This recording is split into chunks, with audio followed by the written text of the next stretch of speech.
What's going on, everybody? I know it's been a while since I dropped a video, but I've been busy. Been working out of town, and to be quite honest with you, the last couple times I went out fishing, I got skunked, man. The fight has not been on. Here at my local lake, it's been really hot. It's actually cooled down quite a bit. It's been between like 106 and 111 degrees in Texas ever since I got my boat. So this is the last couple weeks really has been when it started to cool down, and I haven't been home to fish. So we're gonna go out again. Thinking about going out and pulling an all-nighter. Talk a little bit about that later, but first I'm gonna do something that I promised to do earlier, which is do a walkthrough on the boat. So let's check this out. All right, we'll start it here with the cover on. It's a Dowco cover. You can tow with the cover on. Oh yeah, by the way, this is the 2018 Bass Tracker, which is the 40th anniversary edition. It's called the Heritage Bass Tracker, and I'll show you a little bit more after I peel off this cover. So up here, it does have a breakaway tongue. So the storable length is 19 foot 2 inches, which is good because it fits in my carport, and I can still open the door to my shed back there. Bonus. What I've done is I just kind of folded it back and locked it around like that. So if someone really was of a mind to, they could pull that bolt out, but it still wouldn't do them any good because they wouldn't be able to put it back because I put a lock through there. Not saying it's foolproof, but at least it's making it hard on them. I'm going to be putting a wheel lock on it, so try to make it as secure as possible. Not a real high crime rate here in my town, so I'm not really terribly worried about it, and that's what insurance is for, right? Anyway, I also put a cover on the old outboard here, just so it doesn't get too sun faded when I'm not using it. It is in the carport, but as you can see, it's wide open on the sides, and the sun does kind of beat in there in the afternoon. Oh yeah, nice and shiny, just like I left it. Sweet. All right, let me pull this cover off, and we'll show you the rest. Okay, cover's off, and my mail carrier, who's a very nice lady who also fishes, just came by and brought me my mail, and in there is the new Costa hat in the same colors as my boat. All right, let's check it out. So usually when I store it, I leave all the hatches open. So I will leave the transom saver just kind of propping the rear hatch open.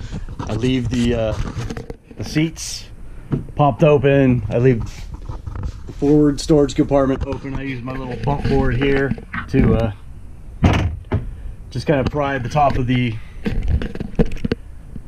live well, was the word I'm looking for. The live well open. It's just so things can dry out, just so things can air out. That's just the way I like to do it. So that's how it is. So as you can see, the front fishing seat, I just put the pole in just to kind of demonstrate what it looks like. Not that this is like a really odd thing that people wouldn't recognize.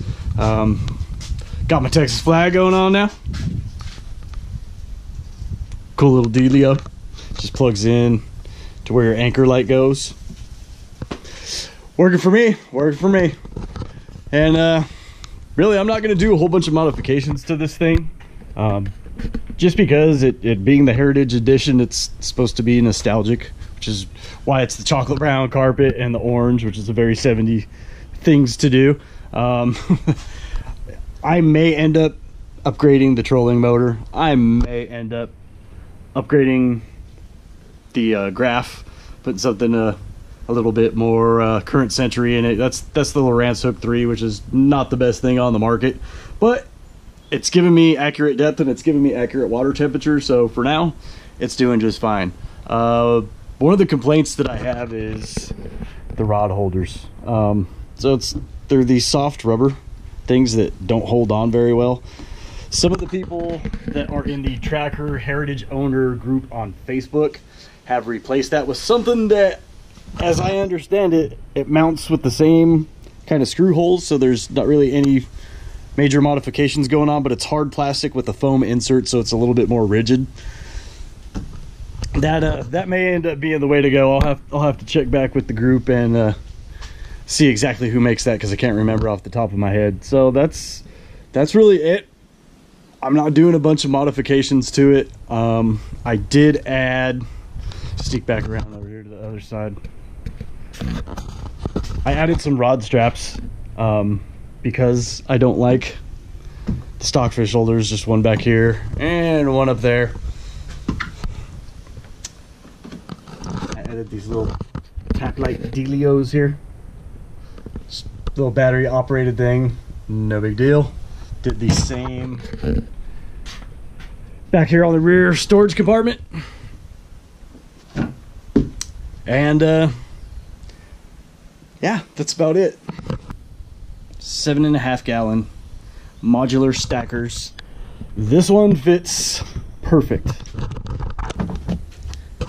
It just fits underneath that lip so that the hatch closes, and it fits in there tightly enough that it doesn't slide around. So storage space on this boat is at a premium, so that's one solution where you can put some more stuff in the back without worrying about it sliding around, hitting the batteries, hitting the gas tank.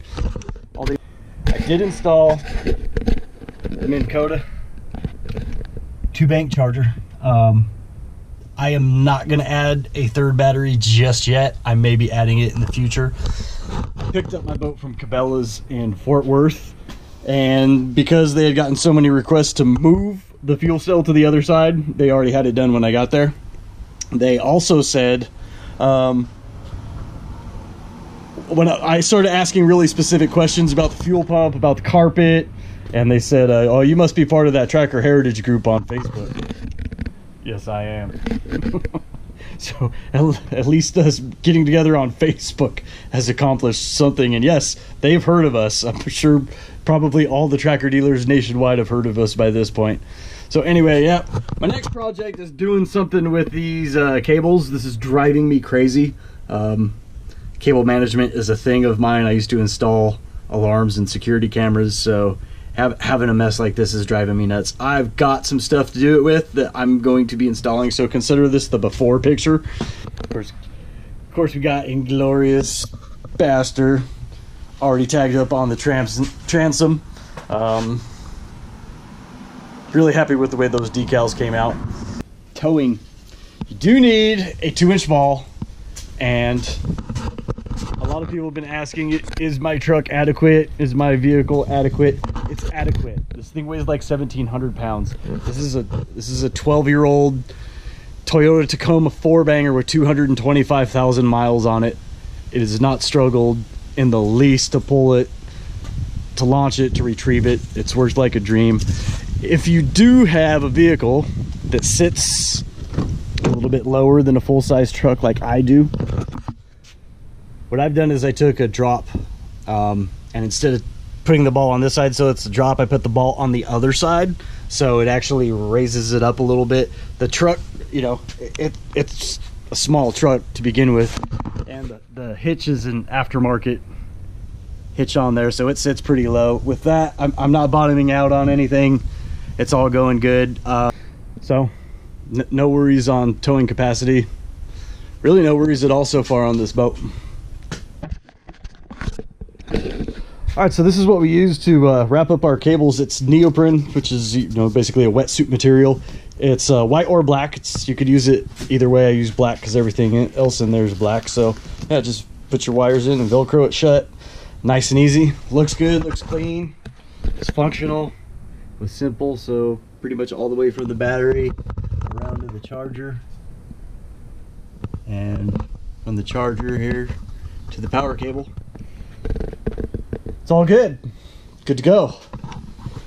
So I wrapped it with that and then used these. These are just basically what most folks would call a zip tie. It's just a cable wrap, but it's got this little eyelet dealy, so you can put a screw through it. So after I got that on, I put 2 or 3 of these on where I needed them to be, and just a number 8 self-tapping screw.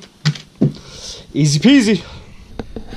I have just enough room for my storage box to fit in there between the battery and the charger and get all the way underneath there. It fits tight, it doesn't move around, so I'm made some use of some otherwise wasted space. I'm pretty happy about that because storage space on this boat is at a premium. So good to go. All I gotta do is put the fuel cell back in. Oh, and here's a little tip. I know everyone's having this problem. You're supposed to take the fuel cell out of the boat when you fill it.